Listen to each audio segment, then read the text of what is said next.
Haleluya, puji nama Tuhan, salam sejahtera di dalam kasih kita Tuhan Yesus Kristus. Senang sekali kita bisa berjumpa lagi dalam Renungan 79 Keluarga Jemaat GPDI El Shaddai Magelang.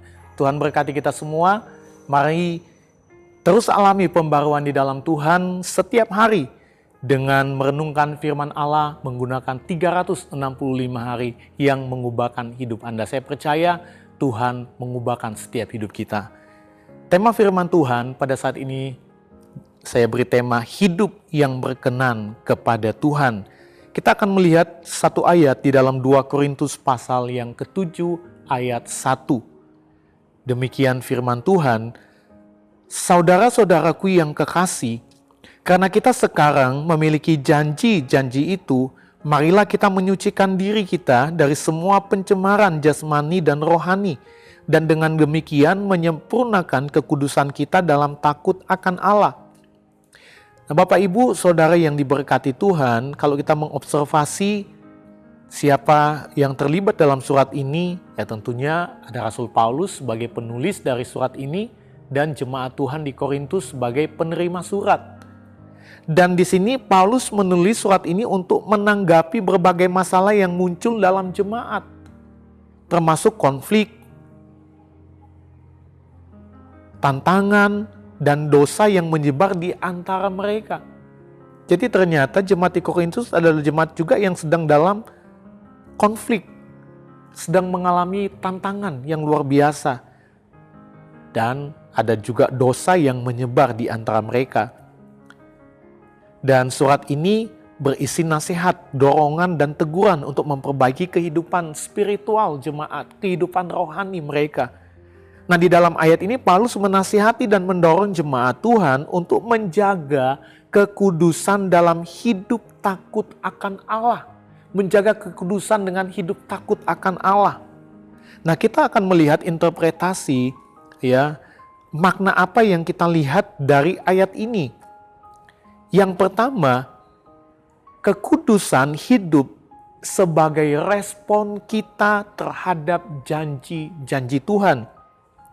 Dikatakan janji-janji itu ini merujuk pada janji-janji Allah yang telah dinyatakan sebelumnya di dalam pasal 6 ayat 16 sampai ayat 18. Di mana kalau kita melihat di sana Allah berjanji bahwa Dia akan menjadi Allah kita dan kita akan menjadi umatnya dan Dia akan tinggal di tengah-tengah kita.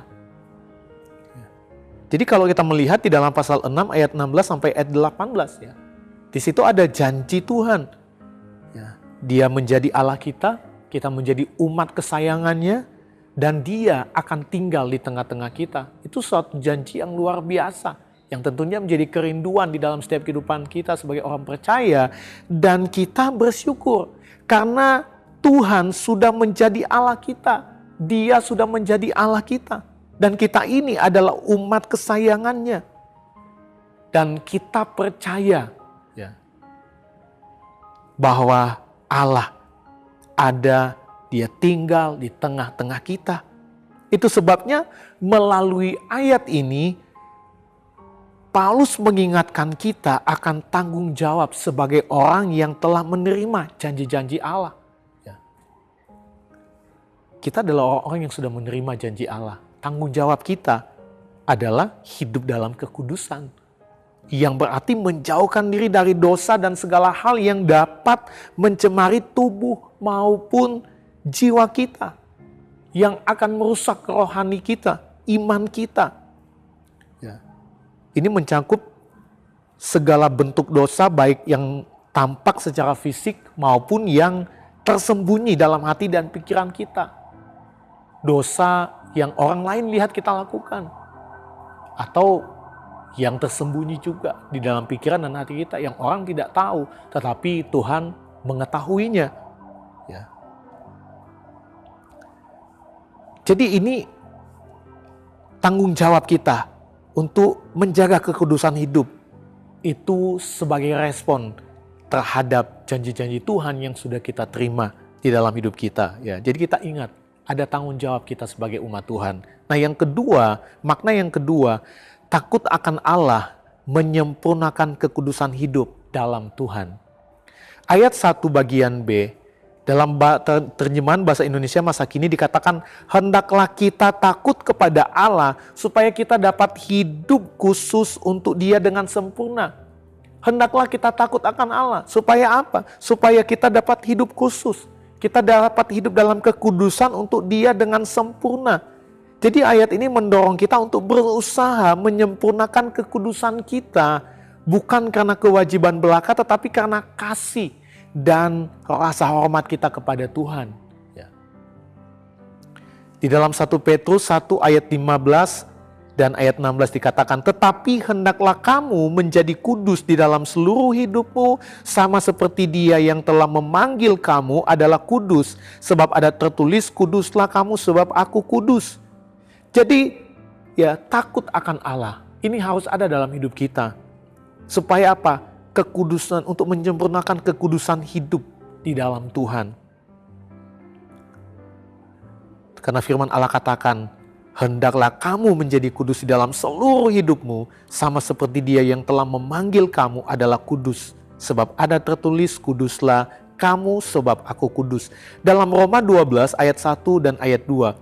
Karena itu saudara-saudara, demi kemurahan Allah aku menasihatkan kamu, supaya kamu mempersembahkan tubuhmu sebagai persembahan yang hidup, yang kudus dan yang berkenan kepada Allah. Itu adalah ibadahmu yang sejati. Ayat 2, janganlah kamu menjadi serupa dengan dunia ini, tetapi berubahlah oleh pembaruan budimu, sehingga kamu dapat membedakan manakah kehendak Allah, apa yang baik dan yang berkenan kepada Allah dan yang sempurna. Paulus menasihati kita untuk mempersembahkan tubuh kita sebagai persembahan yang hidup dan kudus. Menghindari cara hidup duniawi. Tetapi kita harus mencari kehendak Allah di dalam hidup kita. Jadi panggilan untuk hidup kudus itu bukanlah pilihan. Tetapi itu adalah perintah langsung dari Tuhan. Bagi kita sebagai orang percaya yang sudah menerima setiap janji-janji Tuhan. Supaya kita tetap hidup dalam takut akan Allah. Ya, dengan cara kita hidup dalam kekudusan. Ya. Nah, kita lihat aplikasi, ada 3 hal yang kita lihat yang harus kita terapkan di dalam hidup kita. Yang pertama, menjaga kekudusan dalam pikiran dan tindakan. Kita harus mengawasi apa yang kita pikirkan dan lakukan ya, sebagai orang percaya. Jangan biarkan pikiran kita dipenuhi oleh hal-hal yang tidak pantas.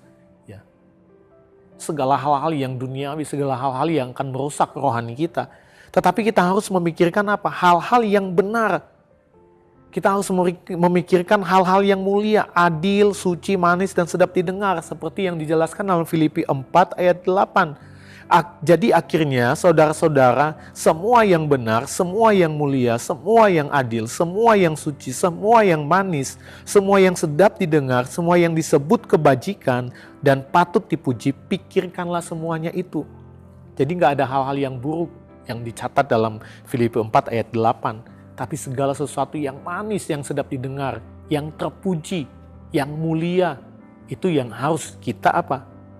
Pikirkan. Ya, karena itu adalah kekudusan di hadapan Tuhan. Dan tentunya melalui juga tindakan kita. Ya, apa yang kudus yang kita lakukan, ya, yang berkenan di hadapan Tuhan. Dari perkataan, dari perilaku kita, itu harus yang berkenan kepada Tuhan. Yang kedua, kita harus menghindari pergaulan yang tidak sehat. Ya. Saya percaya kebanyakan orang jatuh itu karena pergaulan yang tidak sehat. Karena ini juga yang itu sebabnya kita lihat peringatan dari firman Tuhan. Supaya kita tidak hidup dalam pergaulan yang buruk. Ya, jadi kita harus bijaksana dalam memilih teman dan lingkungan yang mempengaruhi kehidupan rohani kita. Ya, kalau kita punya teman yang tidak baik, yang akan mempengaruhi iman kita, rohani kita kepada hal yang buruk, ya kita harus menjauh.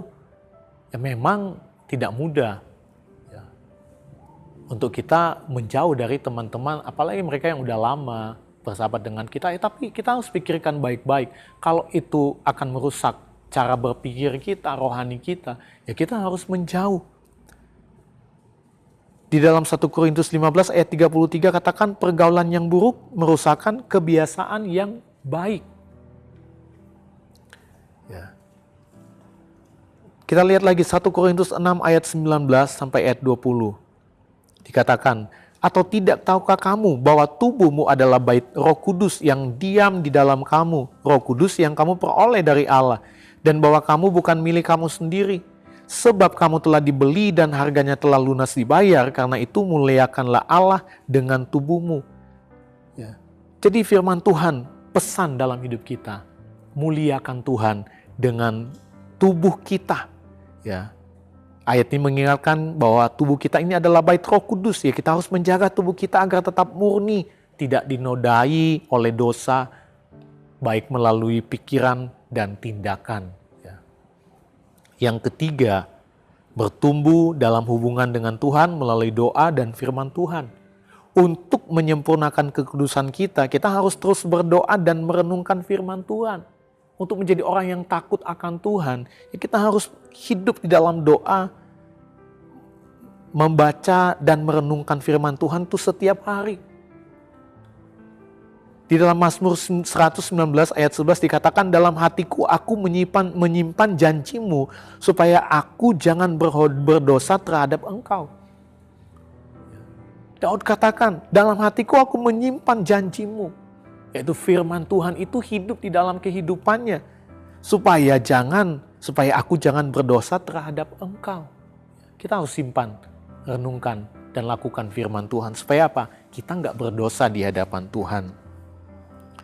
Bapak Ibu, saudara-saudari jemaat Tuhan, sebagai orang-orang yang telah menerima janji-janji Allah, kita dipanggil untuk hidup dalam kekudusan. Dan biarlah hidup kita menjadi persembahan yang hidup, yang kudus, dan yang berkenan kepada Allah.